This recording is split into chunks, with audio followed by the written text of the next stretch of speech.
A young man is hit with a violent disease, and his baffled doctors have no idea what is slowly killing him. I was very concerned that we might be dealing with something that was irreversible, that we might not be able to treat.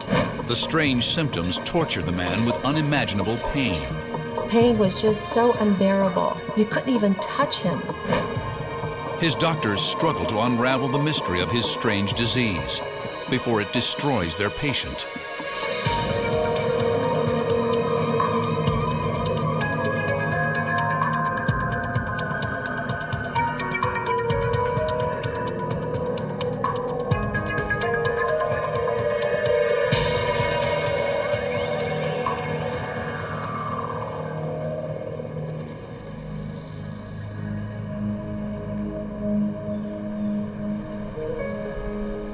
August 1991, late afternoon. In Wilkes-Barre, Pennsylvania, Bobby and his brother David drop into a local bar to unwind after a long day's work. They are remodeling the home Bobby recently moved into with his new wife, Joann. It is a normal ritual for the Curleys. Mostly talked about, hunting or fishing, but a lot of times we started talking about work. We'd plan what we're going to do the next day. This evening, however, the ritual changes. It just didn't go that way this one particular day. He just wasn't in the mood. He wasn't there. Something is terribly wrong with Bobby. He started complaining about not feeling real well, and his feet were sore. Bobby can't even finish his drink. When he said his feet were sore, I had no idea what was going on. I thought maybe he had shin splints or something. He heads home early. Bobby has no idea these symptoms are only the beginning of a terrifying disease. He thinks he simply has the flu. Driving is hard. Bobby reaches home still feeling sick. His wife, Joann, is worried about his sudden illness. They married just a few months before, and Joann likes to dote on her new husband. He found somebody that he seemed to care about, and we were very happy for him. She was a nice girl.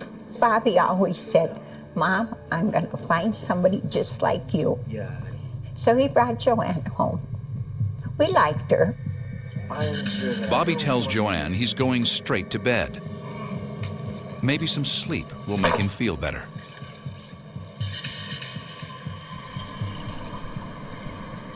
But the next morning, his mysterious illness isn't better. In fact, it's worse. Even before the symptoms started, Bobby's family thought he was pushing himself too hard. I said, "Bobby, you're working down at the job. You're working in your house. You're working every place." I said, "I think you need a rest." I said, "You look very tired." Normally, a hearty breakfast would cheer Bobby up. However, this wasn't a normal day. Could his illness be the result of fatigue? Or is it something more serious? Bobby can barely eat, but he still thinks he is just suffering from the flu. It was just like flu-like symptoms. He wasn't feeling good. He had a headache or whatever, but nothing major, nothing out of the ordinary.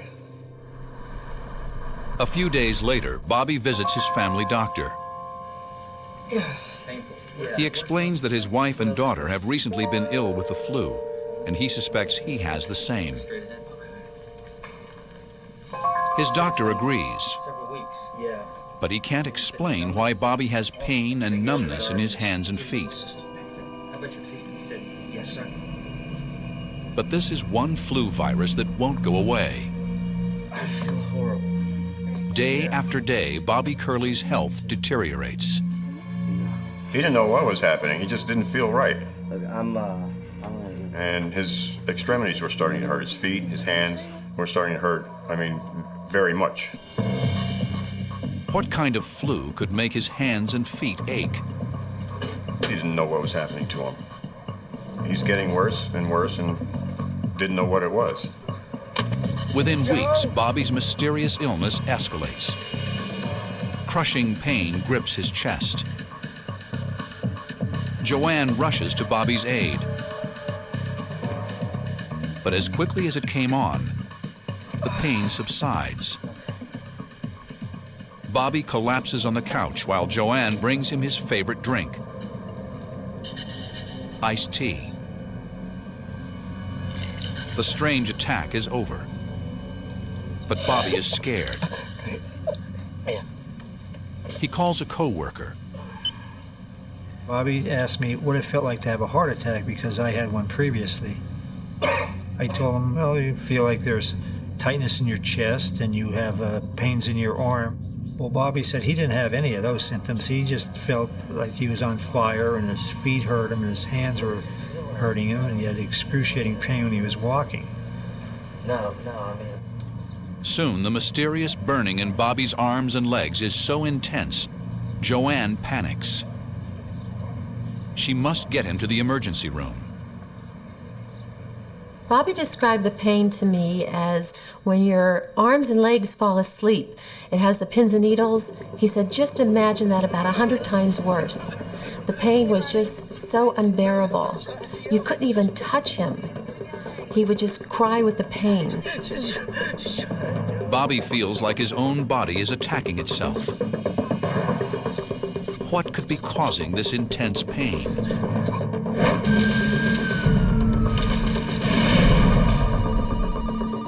Bobby's doctors cannot provide his family with the cause of his bizarre symptoms. We're all baffled because no one could figure out what was going on, what was wrong with him. He didn't seem to fit any diagnosis that we were looking at. They ask Bobby about his recent activities. They learn he's an electrician and that he and his brother have been remodeling his home, built over 60 years ago. Could Bobby's illness somehow be linked to the work he's been doing on his home? We were working out at his house, and there didn't seem to be any problems. And one day he started to get sick. David Curley can see that something isn't quite right with his younger brother. As time went by, he slowed down a lot. He didn't know what was happening. He just didn't feel right. And his extremities were starting to hurt. His feet, his hands were starting to hurt. Has something toxic invaded Bobby's body? Is it possible his home is causing him massive pain and maybe even killing him? After several weeks of fighting off these mysterious and excruciating symptoms, Bobby is admitted to the hospital. Bobby's roommate can immediately see that something is wrong. He seemed to be a little bit confused even why he was there or what was happening to him. He was going through a lot of pain, a lot of discomfort. It seemed to get worse every time he moved. Bobby's family arrives shortly after he's admitted. Bob looked terrible to me when he was laying in the bed. He looks just exhausted. You can see the expressions on his face with the pain. I went to give him a hug and he said, "Please, Sue, don't. I'm just very sore." Even his nurses can provide little comfort. He just said, "It hurts wherever you touch me. It hurts. You're hurting me."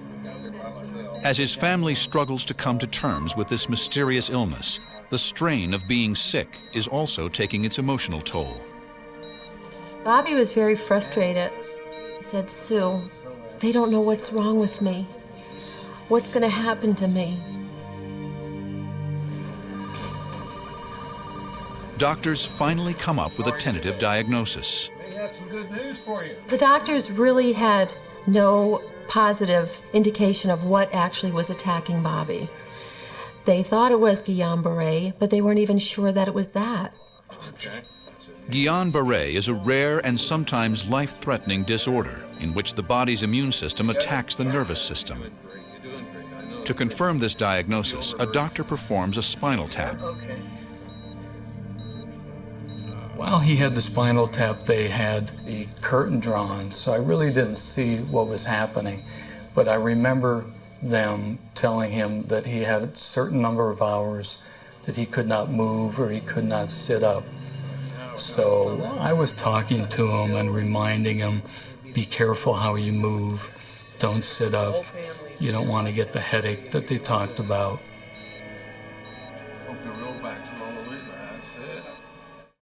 I think that's an interesting thing.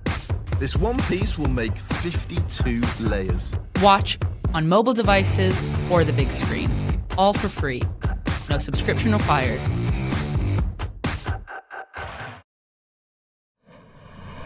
That night, Joann visits Bobby. She brings pizza and iced tea, hoping his favorite foods will tempt him to eat something. Through the drawn curtain, Richard hears her encourage him to eat and drink. The visit from his wife seems to help Bobby. She seemed to be very caring towards Bob. That evening, he seemed to be okay. His spirits seemed to be a little bit better than they were earlier that day. But later that night, everything changes. The quiet of evening is shattered by Bobby Curley's screams. The sounds that I heard the night that he was in that extreme amount of distress are not anything that I could ever describe, not anything that I ever would want to hear again. His pain seemed to be multiplied by 1,000. The nurses were coming into the room, and there was more pain medication. Bob's pain levels were very high. I would say on a scale of 1 to 10, they were probably an 8 because of the bed sheet causing him pain and because of the movement that I saw. If Bobby is suffering from Guillain-Barré, why isn't the medication working? Could he be suffering from some other mysterious disease that his doctors just can't identify? His doctors need answers soon, or Bobby Curley will die. In the fall of 1991, a mysterious and violent disease threatens Bobby Curley's life.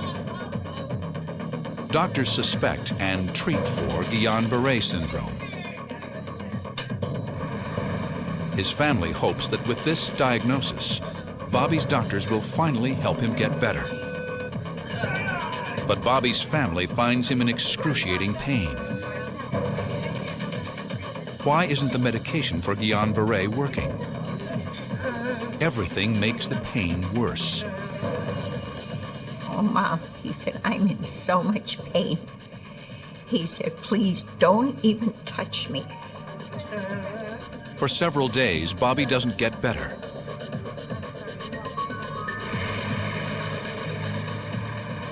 But then, the treatment finally begins to work.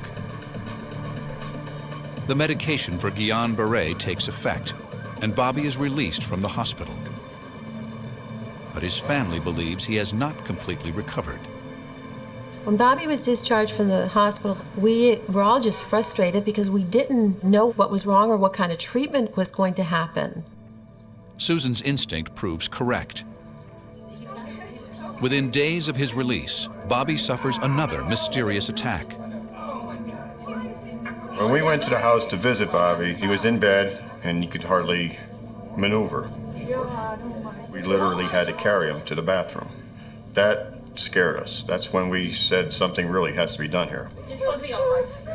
He looked at me and he said, Sue, please call the doctor. And I knew at that point, he knew just how bad he was and that he needed to get some help. Bobby begs his sister to call an ambulance. Paramedics find Bobby Curley lying on the bathroom floor, pale, sweating, and convulsing with dry heaves. All Bobby's family knows is that he is very sick and getting sicker, and no one seems to know why. When Bobby went to the hospital for a second time, he was progressively getting worse. The doctors didn't know what they were dealing with. Dehydrated and in intense pain, Bobby is rushed into the hospital's emergency room. Nurses that treated Bobby just a few weeks before are stunned by his rapid deterioration. He looked like he aged about 20 or 30 years. He was very thin. He looked emaciated. He almost didn't look like the same person. For God's sake, do something for him. Give him a shot. I could not believe when he came back how sick he was. It was devastating, and I couldn't understand what happened. Bobby's condition is almost more than his mother can handle. You better fight this, I said, because we need you around. He said, I'm fighting, Mom. I'm fighting. But Bobby's doctors still don't know what is attacking his body. It's very frustrating when the doctors can't tell you what's wrong. You actually feel more helpless than ever. It is difficult for Bobby's wife, Joann, to see her husband in so much pain. She would come out to the nurse's station a lot and say, he's sick, help him, give him something. I want him to have something right now. She was very upset that he was in pain, and can't we do anything for him, and why aren't we taking care of him? Over the next 10 days, Bobby's pain never flags. He is weak, nauseous, and continues to vomit. And his sister notices something else. His hair started to come out. I tried to maybe even brush his hair. It hurt so bad. Bobby's subtle hair loss is just one more puzzling symptom. He is slipping away, and it seems no one can save him. I thought to myself, he's going to die. There's something wrong. And it was very frustrating because everybody was trying and nobody could figure out what was wrong or how to help him. They were running all kinds of tests, and they still couldn't figure out what was wrong. He was still getting worse. Bobby's family becomes convinced he must change hospitals or he'll die. I called the doctor at home on a Sunday afternoon, and I begged the doctor, I actually pleaded with him that we either have to get another opinion, get more help in here, or Bobby has to be transferred. But something is complicating that decision. Bobby doesn't want to be moved. He was very concerned about Joann. Joann was going through a court case. She had some kind of personal issues going on. Joann needed to spend a lot of time in court, and Bobby was worried he would never see her if he moved further away. Not all that long ago, illness was the last thing on Bobby's mind. Joann was expecting a settlement from the wrongful death of her first husband. And she and Bobby knew they'd receive a lot of money, as much as $1 million. The money was a source of friction. They argued constantly about how to spend it. Bobby wanted to go in business for himself, start an electrical business, and I don't think Joann was too keen on that. She didn't want to, she was more or less, she wanted to get recreational out of the money, boats and stuff like that. Now, months later, money is the last thing on everyone's mind. Bobby's family simply hopes to find out what is causing this violent illness. They know he must be moved to a bigger hospital. It's his only chance for surviving this mysterious disease. They're frustrated that he seems to be putting Joann in front of his own health. He knew that he was that sick and there was a possibility that he was going to die. And I knew that too. Bobby told me to take care of my mother, make sure I take care of Mom. And I told him, I will, but you're going to be around to help us. He knew something was wrong. The strain of the situation takes its toll on the entire family, especially Joann. Joann changed, but as Bobby got sicker, she seemed to get nastier. Finally, Bobby must be moved to Hershey Medical Center. When they moved Bobby to Hershey, we were hoping that they would be able to figure out what was wrong with him. It is a better hospital, a bigger hospital with a lot more resources.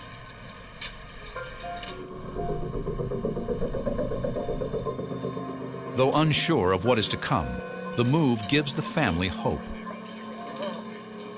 I assumed that they were going to be able to figure out what was wrong with him and make him better. Though the doctors at Wilkes-Barre were unable to confirm their suspicions, Bobby's working diagnosis when he's admitted to Hershey is Guillain-Barré syndrome. But his new doctors soon realize that this diagnosis may not be right. Some of Bobby's symptoms don't add up. Normally, when people are tested to see if they can distinguish sharp from dull stimuli, they may be numb and may not be able to do this, but most people do not find it painful. Robert Curley found it to be extremely painful. His doctors have no idea what could be wrong with Bobby. They hope his medical history might reveal some clue about his mysterious illness. They learn he first became sick just a few short months ago. Easter dinner at Susan's house, a warm and joyful gathering. But all of a sudden, Bobby's hit with something. He and Joann had come down to my house for Easter, and Bobby wasn't feeling very well. And even during dinner, he laid down on the sofa. Though Bobby's rarely sick, his family isn't too worried. Nobody ever thought anything more than, just a flu-type symptom. Now they know this is the beginning of Bobby's strange illness. Could he have eaten something that brought on his mysterious symptoms? But if so, why didn't anyone else become ill? Bobby's doctors are baffled by his condition. We were all very puzzled. We try to be able to treat people and get them out of the pain that they're in. But in this case, it was very troubling because we didn't know what had led up to all of this. Doctors hope to finally confirm or rule out whether Bobby is suffering from Guillain-Barré syndrome. I was asked to become involved in his testing because of the very severe, painful symptoms he had in his hands and feet. They were hoping that I would be able to do some testing that might show some abnormalities in his nerve conduction. The test is an ordeal for Bobby and Dr. O'Connell. Mr. Curley was very agitated. Since the testing that I do can, in some patients, be fairly painful, that didn't do very much to calm him down. As the testing proceeded, he became more and more agitated and more upset. He wanted me to stop, and he, at the very end, threatened to hit me with something, so I was very glad that we were just about done and wrapped it up and were able to get a complete study.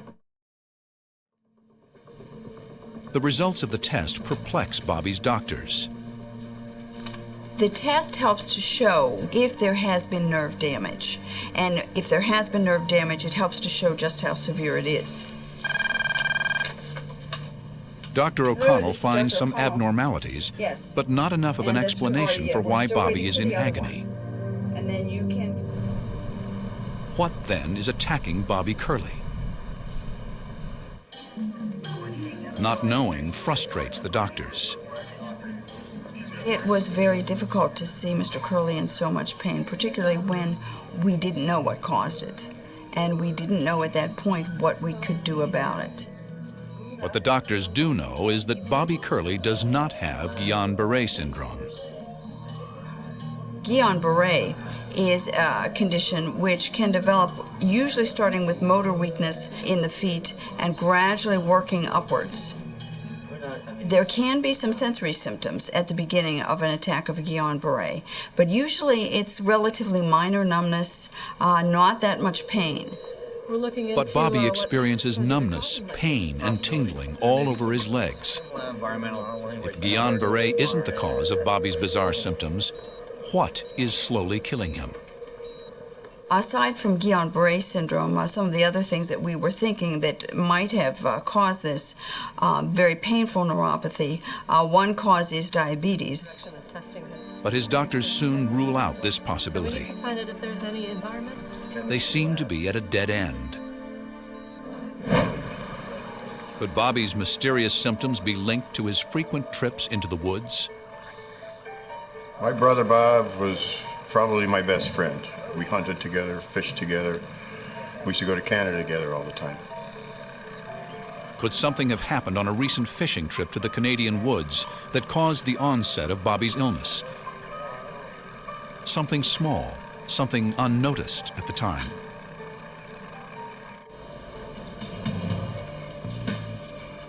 The doctors were running tests. They couldn't figure out what was wrong. He was continually getting worse. He was getting worse every day. But when one of Bobby's doctors visits him on his second day at Hershey, something catches his eye. The doctor walked in and he saw Bobby's hair on the pillow. I think it triggered something for him. That is a reliable sign of certain types of metals poisoning. Bobby's family is shocked to learn that his mysterious illness might actually be caused by poison. What could possibly have poisoned him? And how?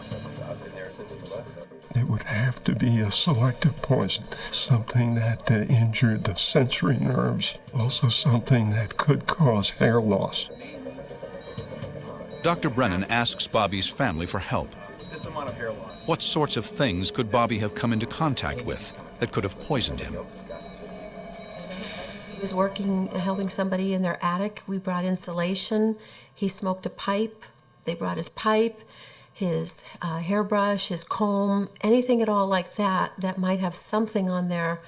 And the doctors were testing so many different items, and we just didn't know where the poison was coming from. It's a race against time to isolate the poison in Bobby's body before it kills him. Joann also collects some of Bobby's clothing from home.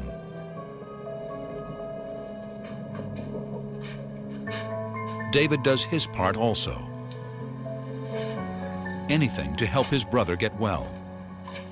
I went open up his truck. I cleaned out his glove compartment. I brought a bag of his tools even. I went to one job site where I was working that he had helped me on and grabbed even pieces of insulation and some other stuff on that job. I took them all down to Hershey and gave them to the doctors down there to be tested.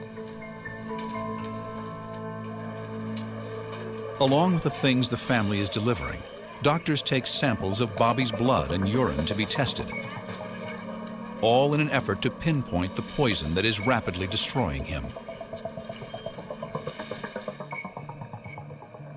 Susan moves into a hotel near the hospital to be near her brother. Not long after he's admitted to Hershey, she gets a strange call from Bobby. Bobby demanded that he talk to me. So I got on the phone and I said, "Bobby, what's the matter?" And he said, "It's not going right." And he was delusional, basically at that point. So I said, "Okay, I'll be right there." Within minutes, Susan is back at the hospital. She is horrified by what she finds. Bobby is out of control. Whatever is destroying his body now seems to have invaded his mind.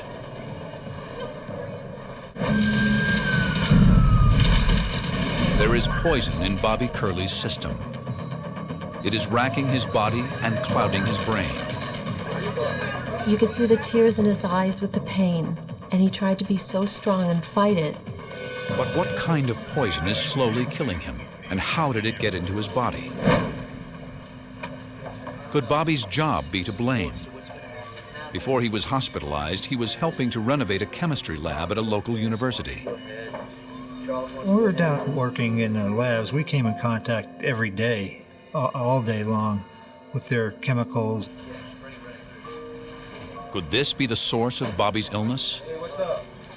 Bobby's doctors learn he always ate his lunch at the work site, and he brought a thermos of Joann's iced tea with him every day. The next morning, Bobby's condition worsens. The family's vigil becomes more distressful. I sat outside his hospital room for over 8 hours. I just sat there, and I cried and cried and cried. All I could hear him say was, "Sue, Sue, please, Sue, help me, Sue." Susan rushes in to help her brother. After weeks of being bedridden, she is shocked by what she sees. When I saw Bobby standing, it was just like unbelievable because I didn't know how he could stand on his feet. I don't know whether at that moment he knew that I was there, but he just kept wandering around the room. I realized at that point that Bobby was delusional. Nurses must take drastic measures to keep Bobby calm. They were carrying these restraints, and I knew where they were going with that. He was flailing around in bed, and at the time they didn't know if it was seizures that he was having because of the high fevers or whether it was just involuntary neuro movements. When his hands were free, he would hallucinate and pick at things in the air. Susan returns to the hotel. She tells her family about the terrible scene she has just witnessed. And she says, "Mom, be prepared." I said, "Be prepared for what?" I said, "Bobby, okay?" And she said, "Yeah, but he's in restraints." I said, "Susan, I can't see him. I cannot see him in restraints. I wouldn't go in the room." David and Susan agree that's best. They leave for the hospital, promising to keep their mother informed of Bobby's condition. They are amazed when they see him. Just as suddenly as Bobby's health took a frightening turn for the worse, he is surprisingly improved. He's so calm, his nurses even remove his restraints. Thank you, ma'am. We thought that whatever was wrong, he was responding to some sort of treatment. Bobby and my brother Dave always used to go to this one bar back in Wilkes-Barre area.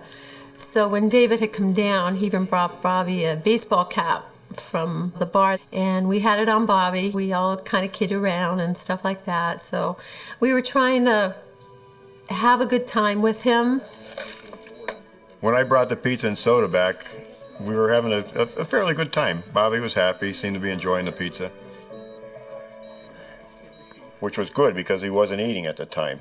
And he had some soda, which was good. I mean, he needed nourishment other than IV. They were all kind of having a little celebration. Because Joann's court case has consumed most of her time, Bobby's family is happy that she's at the hospital to see his improvement. They've noticed that as Bobby's illness has worsened, she's become more distant. She was at Hershey as much as she could, I believe, but not all the time, not constantly. And when she was there, she just seemed like another person visiting somebody down there. She didn't seem to be worried that anything was going on, that anything was going to happen to Bobby. But today, she's by her husband's side for his party. When the soda runs out, Joann offers to get more.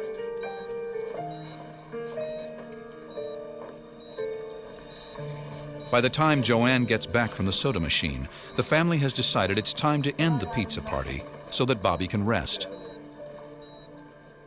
But Joann doesn't want to leave her husband yet. There's one more thing she wants to make sure he does that night. Get a little more nourishment. Within hours, Bobby's rest is over. The excruciating pains return. What kind of disease could be attacking his body so viciously? It was quite difficult to, as a physician, to see these radical changes, particularly in the setting of such a mystery when we did not know what had caused them. Bobby seemed to be making a recovery. Why did he suddenly relapse?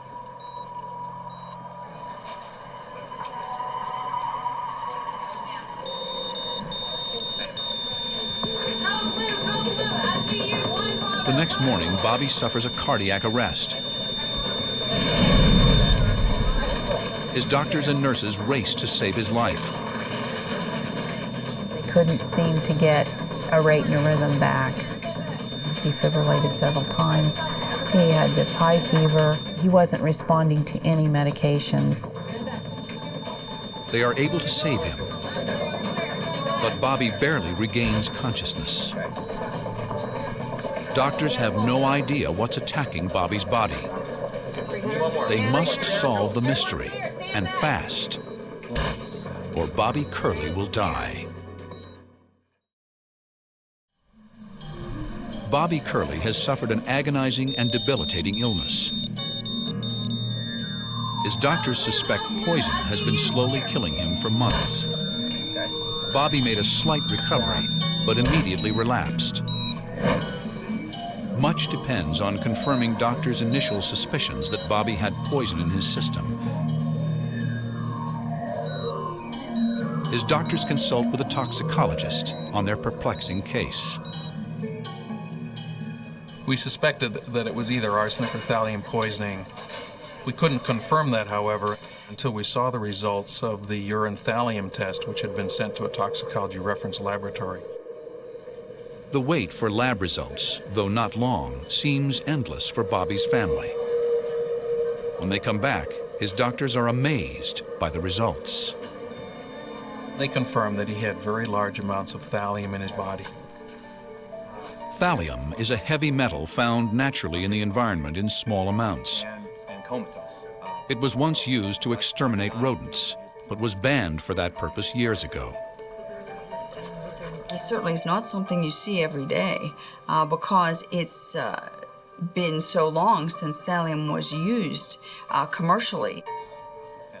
Bobby's doctors are baffled. How could he have been exposed to so much thallium? Bobby's family can offer few answers. Joann just looked at him like, with this questioned look and said, "Thallium." Well, she never heard of it. I never heard of it. No, my family had never really heard of it. Bobby's doctors question his family. Finally, Joann tells them there's only one possibility. At the time that Bobby first started getting sick, he was working at a local university in their chemistry department. Joann immediately said that that's where it could have come from. But how did Bobby get the poison in his body? Thallium is a metal that is actually taken into the body very easily. It has no odor and it has no taste, so that people can absorb very large amounts of it without even knowing it.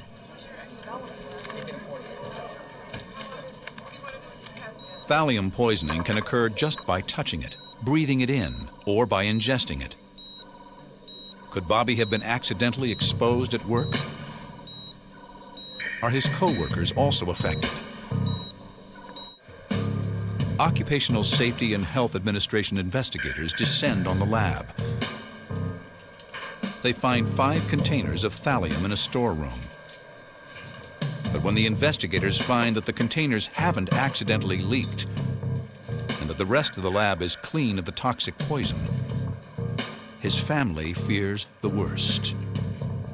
When we found out that there were some bottles of thallium at the college where Bobby was working at, we just said, maybe it could be. Maybe they were goofing around as a prank and it got out of hand. We really didn't know if that was the truth or not, but it was a theory. I mean, it was a believable theory. While they don't know how he was poisoned, Bobby's doctors hope they can somehow leach the deadly metal from his body. It is his only chance for survival. I instituted chelation therapy, which is a binding therapy to remove the toxin from his body. I was hoping that by removing the thallium, we would have a chance to prevent Mr. Curley from getting worse. But Bobby's doctors soon realize it's too late. No amount of medicine can save their patient. The poison has done too much damage. Doctors told us there was no brain activity at all. And no chance of recovery. There was nothing they could do. He was going to die. I of course, was very, very upset. And I didn't know, where do you go from here? What do you do? So all we did was pray. Eventually, Joann makes the difficult decision to take her husband off life support. I was very upset about it. We thought maybe we'd have Bobby just a little bit longer because I didn't think it was time for him to go yet. Bobby's family gathers around him. We visited Bobby as much as we possibly could that day. We stayed with him, we cried, we hugged each other, everything. We all said our goodbyes. Bobby Curley's agony will soon end. His life slips away hours later. But a terrifying question remains. How did the poison that killed him get into his body? Shortly after Bobby's death, Joann approaches Dr. Donovan outside the hospital. She asks him to test her and her daughter for thallium poisoning. We didn't know what Mr. Curley's source of thallium poisoning was, and it was possible that it was something in the home that she and her daughter had also been exposed to. Joann's fears are confirmed. She and her daughter test positive for thallium. The amounts of thallium that Joann Curley and her daughter had in their body weren't high enough to cause symptoms, but they were definitely higher than normal, well above normal, enough to confirm that they had had an unusual exposure to thallium. But Bobby's exposure was more than unusual. It was astronomical.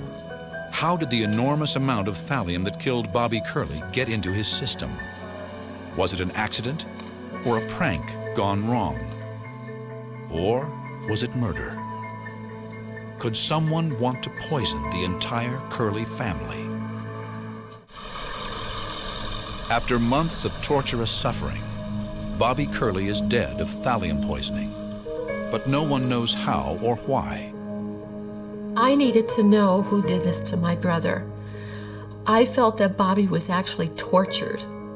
He was in so much pain. It was just unbearable to see him. And I needed to know who did this to him and why they would do such a thing. OSHA investigators find 5 containers of thallium at the chemistry lab Bobby was renovating. But they find little evidence that Bobby could have been accidentally exposed to thallium on the job. To help rule out whether Bobby's death was an accident, his co-workers take blood tests to check whether they too have the poison in them. The results are negative. Could it be that Bobby Curley died from some horrible prank at work? Did someone purposely give him thallium? Bobby was a good electrician. Most of the workers he got along well with. They joked a lot. Sometimes they might have joked too much. They used to play practical jokes on each other. Bobby Curley's death soon becomes a police matter. We put everyone and anyone in a suspect pool, anyone who could have had access to him during that time. Joann tells detectives there were people Bobby didn't get along with, including co-workers. There were a few that didn't like him because he was such a young guy and he was in charge.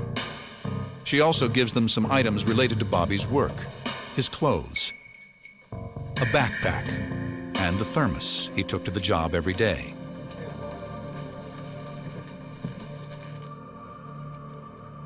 Bobby's thermos tests positive for thallium. Joann explains the link. She would make the iced tea for him at home. He would take it to work. He would bring it home.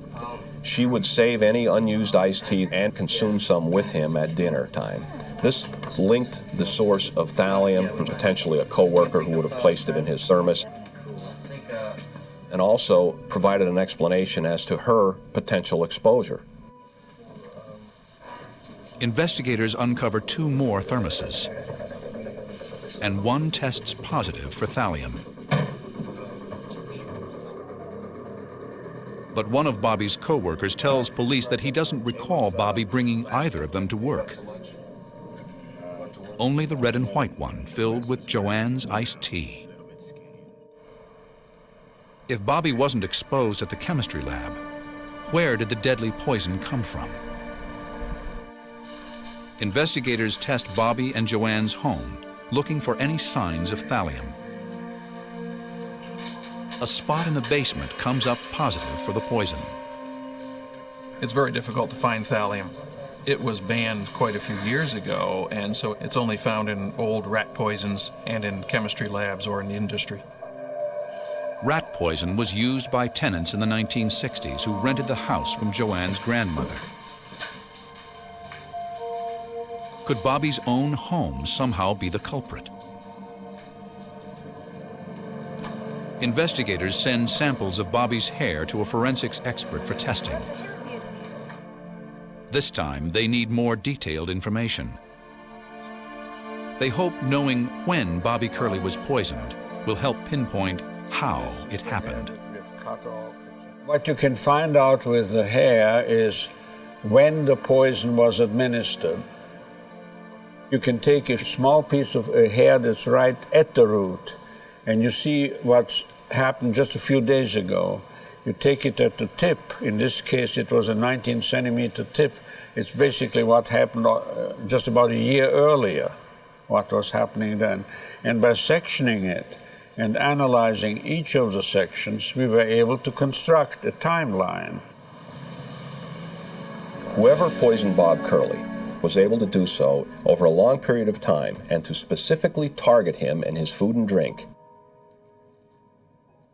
The only person who would have been in a position to do that was Joann Curley herself. Every single day, I get to change anything. Sure. But why would Joann want to poison her husband? Okay, I guess. Bobby's family thinks they know. Money, right? Mr. Curley had approximately $300,000 in life insurance benefits that she was the sole beneficiary for. Additionally, she was involved in a civil lawsuit at the time of her husband's illness. It's common knowledge that they were anticipating a sizable award. That award, an anticipated $1 million, was a source of friction between Bobby and Joann. They couldn't agree on how to use it. The $1 million from her lawsuit wasn't enough for Joann. She also wanted Bobby's life insurance money. Investigators conclude she began poisoning Bobby shortly after they were married, long before he began working at the chemistry lab. The slow murder boldly continued in the hospital, even as doctors fought so valiantly to save his life. And what made it all possible was a deadly poison forgotten for years in an old basement.